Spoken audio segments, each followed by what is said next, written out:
யாரோட வாழ்க்கை, யார் வாழணும், யார் வாழ்ந்தால் அது வாழ்க்கை. கவனமா கேட்கிறேன், மீண்டும் ஒரு முறை உங்களையே கேட்கிறேன்.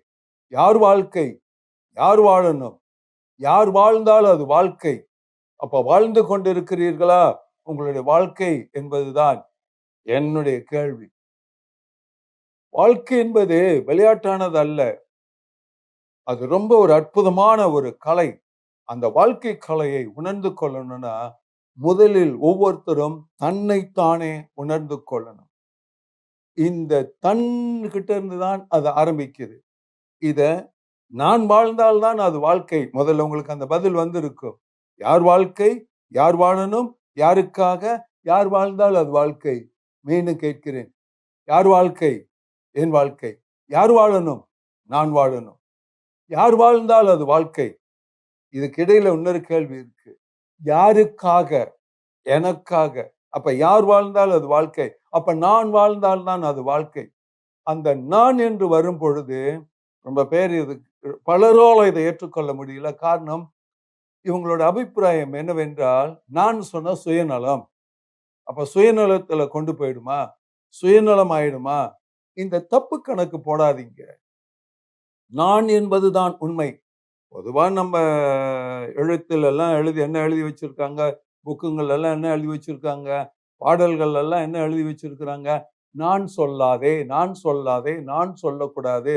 நான் என்றாலே அது அகந்தை, ஆணவம், அது திமிரு, அப்படியெல்லாம் சொல்லக்கூடாது அப்படின்னு எல்லாம் சொல்லி வச்சிருக்கிறாங்க. இதெல்லாம் தப்பான போதனைகள், தப்பான கருத்துகள். வேணும்னா எடுத்துக்கங்க, வேணும்னா விட்டுடுங்க.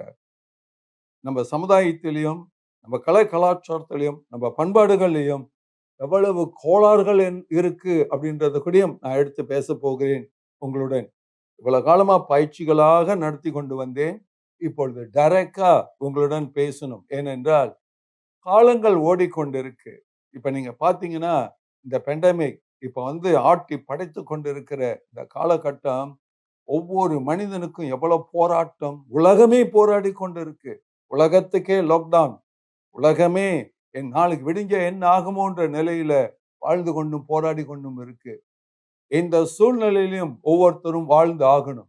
இந்த மாதிரி எல்லாம் வாழ்ந்தால்தான் அவங்கவுங்க வாழ்க்கையில வெற்றி அடைய முடியும் என்பதற்காக தான் நான் இதை உங்களுடன் உங்கள் முன் வைக்கிறேன், உங்களுடன் பகிர்ந்து கொள்கிறேன்.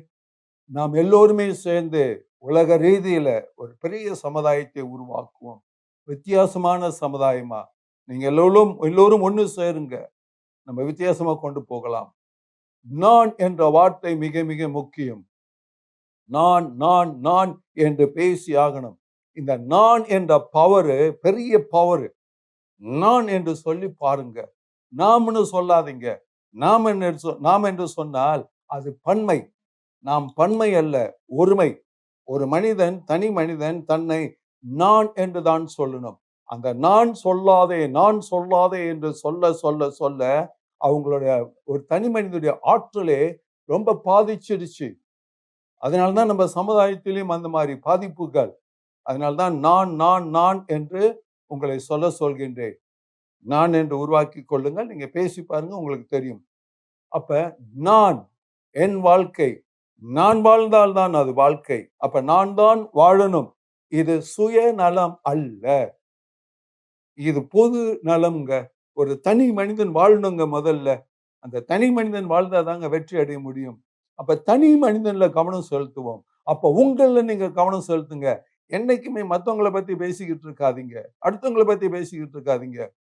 இன்னைக்கு பாருங்க, எடுத்தவொன்னு சொல்லுவாங்க, அந்த அறிஞர் அப்படி வாழ்ந்தால், இந்த அறிஞர் இப்படி வாழ்ந்தால், இந்த சாதனையாளர்கள் இப்படி வாழ்ந்தார்கள், அப்படி வாழ்ந்தார்கள், இப்படி வெற்றி அடைந்தார்கள் என்று அடுத்தவரை பற்றியே போற்றி போற்றி பேசிக் கொண்டிருப்பார்கள். ஆனால் என்னைக்காவது இவங்களை தன்னை நோக்கி பார்த்திருக்கிறாங்களா? நானும் அந்த மாதிரி ஆகணும், நானும் அந்த மாதிரி நிலைக்கு வரணும், நானும் வெற்றி அடையணும் என்று தன்னை நோக்கி தனக்குள்ளார பார்த்திருக்கா? அந்த காரியத்தை தான் உங்களையும் செய்யுங்கன்னு சொல்றேன். அடுத்தவங்களை பத்தி பேசி, அடுத்தவங்களை சாதனையை பத்தி பேசி பேசி பேசி அடுத்தவங்களை பத்தி சிந்தித்து கொண்டு இருக்கிறத முதல்ல நிறுத்துங்க. உங்களை பத்தி சிந்திங்க. உங்க தனி ஆற்றல் என்ன, உங்க தனி திறமை என்ன, நீங்க என்னென்ன செய்ய தகுதி உள்ளவர்கள் அப்படின்றதெல்லாம் உங்களுடன் நான் நிறைய பகிர்ந்து கொள்ள போகிறேன். இந்த சின்ன ஒரு விஷயத்தோட இந்த இந்த இந்த இந்த சிறு வீடியோவோட இதை முடிக்க போறதில்ல. இது இன்னும் தொடர்ந்து கொண்டு வரும். நான் உங்களோட நிறைய பகிர்ந்து கொண்டே வருவேன். அந்த மாதிரி பகிர்ந்து கொண்டு வருகிற காரியங்கள் எல்லாம் நீங்க தொடர்ந்து கேட்டுக்கொண்டு வருவதற்காக என்னை தொடர்ந்து வாருங்கள். என் கூடயே வாங்க. மற்றவங்களையும் கூட்டிக் கொண்டே வாங்க.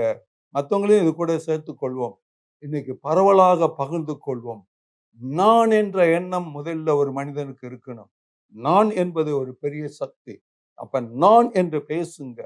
பிள்ளைங்களுக்கும் அதையும் சொல்லிக் கொடுங்க. அது என்னன்றதெல்லாம் உங்களுக்கு நான் இன்னும் விரிவா கொடுப்பேன். இப்ப அது கொஞ்சம் சுருக்கமாக சொல்கிறேன். நான் என்பதுல ஒரு பெரிய பவர் இருக்கு. பெரிய சக்தி இருக்கு.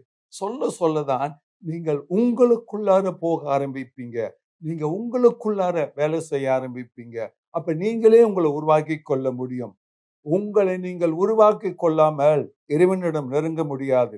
அன்பானவர்களே, கவனமா கேளுங்க. இறைவனோட படைப்பு என்ன, எப்படி இந்த இதெல்லாம் வந்ததுன்றதெல்லாம் பிறகு நான் சொல்லிக் கொண்டு வருகிறேன். இப்பொழுது இந்த குறிப்புகளை கொடுக்கிறேன். உங்களை நீங்க உணர்ந்தாதான் இறைவனோட நெருங்க முடியும். அப்ப இறைவன்கிட்ட போவதற்கு முன்பே, இறைவன்கிட்ட நெருங்கிறதுக்கு முன்பே உங்க கூட உள்ளவங்க கிட்ட நீங்க முதல்ல நெருங்கணுங்க. மனிதர்களோட முதல்ல பழகணும். ஒவ்வொரு மனிதனுடையனும் நல்லா நெருங்கி பழகணும். அதுல ஜாதி இருக்கக்கூடாது, மதம் இருக்கக்கூடாது, இனம் இருக்கக்கூடாது, நிறம் வேறுபாடுகள் இருக்கக்கூடாது. ஒரு பெரிய ஐக்கியத்தோட மனிதரை மனிதர் மதித்து வாழணும். மனிதரை மதிக்க தெரியல, அப்புறம் போய் இறைவனை வணங்குறேன்னா அதுல அர்த்தமே இல்லை. முதல்ல தன்னை மதிக்கணும், பிறகு கூட உள்ளவங்களை மதிக்கணும், சமுதாயத்தை மதிக்கணும், எந்த வேறுபாடு இல்லாமல் மதிக்கணும். அப்படி மதித்தால்தான் இறைவன்கிட்டயே நெருங்க முடியும். இறைவனும் நேசிப்பார், இறைவனும் ஏற்றுக்கொள்வார். இல்லை என்றால் இறைவன் ஏற்றுக்கொள்ள மாட்டார். கவனமாக கேட்கிறீங்க. மனுஷன் மதிக்கலைன்னா அப்புறம் எங்க இருந்து இறைவனை வணங்குறது? மனுஷனை வணங்க கூடாதுங்க. இதுக்கான விளக்கங்கள்லாம் நான் பிறகு கொடுக்கிறேன். முதல்ல மனிதனை மதிக்கணும், இறைவனை தான் வணங்கணும். அப்ப இறைவனை வணங்கணும், மனிதனை மதிக்கணும். இதெல்லாம் நீங்க அப்படியே நீங்க பதித்து கொண்டே வாங்க. மீண்டும் வருகிறேன். ஒரு தனி மனிதன் தான் முக்கியம். அப்ப தனி மனிதனிடமிருந்து தான் எல்லாமே உருவாகுது. அப்ப தனி மனிதன் இப்ப நான் நான் நான் என்று நீங்க பார்க்கும் பொழுது உங்களை குறித்து ஆய்வு செய்யுங்க. இப்ப நான் சொல்லிக்கொண்டு வருகிறதெல்லாம் உங்களை குறித்து தான் நான் பேசிக்கொண்டு வருகிறேன். உங்களை குறித்து சிந்திக்க சொல்கிறேன். அவரவரை பற்றி சிந்திங்க. அவரோட ஆற்றல் என்ன, திறமை என்ன, நீங்க என்ன செய்து கொண்டு இருக்கிறீர்கள், நீங்க செய்யறது சரியா, இவ்வளவுதான் நீங்க செய்யக்கூடியவர்களா, அல்லது இதுக்கு மேலேயும் செய்ய முடியுமா, என்ன மாதிரி எல்லாம் திறமைகள் நீங்க வைத்திருக்கிறீர்கள் என்பதை முதல்ல அடையாளம் கண்டு கொள்ளணும். அன்பானவர்களே, முதல்ல அவங்கவங்கள அடையாளம் கண்டு கொள்ளுங்கள். எந்த ஒரு மனிதனும் தன்னை அடையாளம் கண்டு கொள்ளாமல் இந்த பூமியில வாழ முடியாது. அதனாலதான் நான் ஒண்ணு சொல்கிறேன். அடுத்தவங்களை பத்தி பேசுறத நிறுத்துங்க. அடுத்தவங்களை பார்க்கறத நிறுத்துங்க.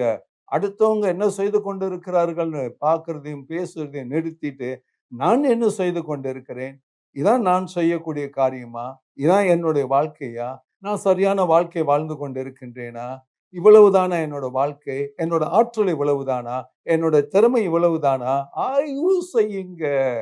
சுய ஆய்வு என்பது மிக மிக முக்கியம். ஒவ்வொரு மனிதனும் சுய ஆய்வு செய்யணும். நான் எதையுமே திட்டமிட்டு பேசுகிற ஆள் இல்லை. நான் எந்த ஒரு ஸ்கிரிப்ட் எழுதி வைத்துக் கொண்டு பேசுகிற ஆள் இல்லை. என்னோட ஃப்ளோவில் நான் பேசிக்கொண்டே போவேன். நான் பேசிக்கொண்டே போகும் பொழுது உங்களுக்கு என்ன கிடைக்குதோ அதை நீங்க எடுத்துக்கொண்டே வாருங்கள். நீங்கள் எடுத்துக்கொண்டே வந்தீங்கன்னா தான் அது உங்களுக்கு நல்ல தெளிவாக விளங்கும். அன்பானவர்களே, கவனமா மறுபடியும் கேட்குறீங்க. கவனமா பார்க்கணும், கவனமா கேட்கணும். இதை நீங்க நல்ல பதிய வச்சுக்கோங்க. வாழ்க்கையில அப்படியே கடைபிடிக்கிறீங்க. எந்த ஒரு விஷயமா இருந்தாலும் ஒரு முறைக்கு 2 முறை, 3 முறை, 4 முறை, பலமுறை ஆய்வு செய்து கவனிக்கணும். இது ரொம்ப முக்கியம். உங்களை நீங்கள் உணர்ந்து கொள்ளாமல் நிச்சயமா அடுத்தவங்களை உணர்ந்து கொள்ள முடியாது. ஒண்ணு சொல்லுவீங்க தெரியுங்களா? யாருமே என்னைய புரிஞ்சுக்க மாட்டேன்றாங்க, யாருமே என்னைய புரிஞ்சுக்க மாட்டேன்றாங்கன்னு எத்தனை முறை ஆதங்கப்பட்டிருக்கிறீங்க, எத்தனை முறை வருத்தப்பட்டிருக்கிறீங்க, எத்தனை முறை வேதனைப்பட்டிருக்கிறீங்க. இப்ப நான் உங்கள்ட்ட கேட்கிறேன், மத்தவங்க உங்கள புரிஞ்சு உங்களுக்கு என்னங்க இருக்கு? உங்கள நீங்க புரிஞ்சிருக்கிறீங்களா? உங்கள நீங்க தெரிஞ்சு வச்சிருக்கிறீங்களா? உங்களை குறித்து நீங்க ஆய்வு செய்து வச்சிருக்கிறீங்களா? மத்தவங்க உங்கள பத்தி தெரிஞ்சுக்கிறது முக்கியம் இல்ல. நீங்க உங்கள பத்தி தெரிஞ்சு கொள்றது தான் முக்கியம். அந்த ஆய்வு தான் என்னை இந்த மாரி செய்ய வைத்தது. சின்ன வயதிலிருந்தே எனக்குள்ளாரையே இந்த மாரி ஆய்வுகள் நிறைய உருவானது. என்ன பத்தி பார்க்க ஆரம்பித்தேன். மத்தவங்க சொல்றதெல்லாம் அப்படியே நம்பிக்கிட்டு, அவங்க சொன்னது, இவங்க சொன்னதெல்லாம் கொஞ்ச நாளா அவங்க போக்குல போகும்பொழுது, என்னால ஏற்றுக்கொள்ள முடியல. ஏன் என்னால ஏற்றுக்கொள்ள முடியல அப்படின்னு பார்க்கும் பொழுது, எனக்குள்ளார உள்ள உணர்வு என்ன என்பதை நான் உணர்ந்து கொண்டேன். என்னோட உணர்வு என்ன? என்னோட ஆற்றல் என்ன? என் உணர்வு என்ன உணர்த்துது? இறைவன் எனக்கு என்ன குடுத்திருக்கிறாரு? எனக்கு குடுத்திருக்கிறதை நான் சரியா பயன்படுத்திக் கொண்டிருக்கின்றேனா? இல்லையா? எனக்கு குடுத்திருக்கிறத இறைவன் எனக்கு குடுத்திருக்கிறத நான் சரியா பயன்படுத்தாம, இறைவன குறை சொல்லி என்ன இருக்கு? இறைவன குற்றம் சொல்லி என்ன இருக்கு? அடுத்தவரை குற்றம் சொல்லி என்ன இருக்கு? அப்ப என்னை நான் உணர்ந்து கொள்ளணும் அப்படின்ற ஆய்வு தான், அந்த உணர்த்தல் தான், அந்த உணர்த்துதல் எனக்குள்ளார ஏற்பட்டதனால தான் ஒவ்வொன்றையுமே நான் வித்தியாசமாக பார்க்க ஆரம்பித்தேன். அன்போடு அழைத்து நல்ல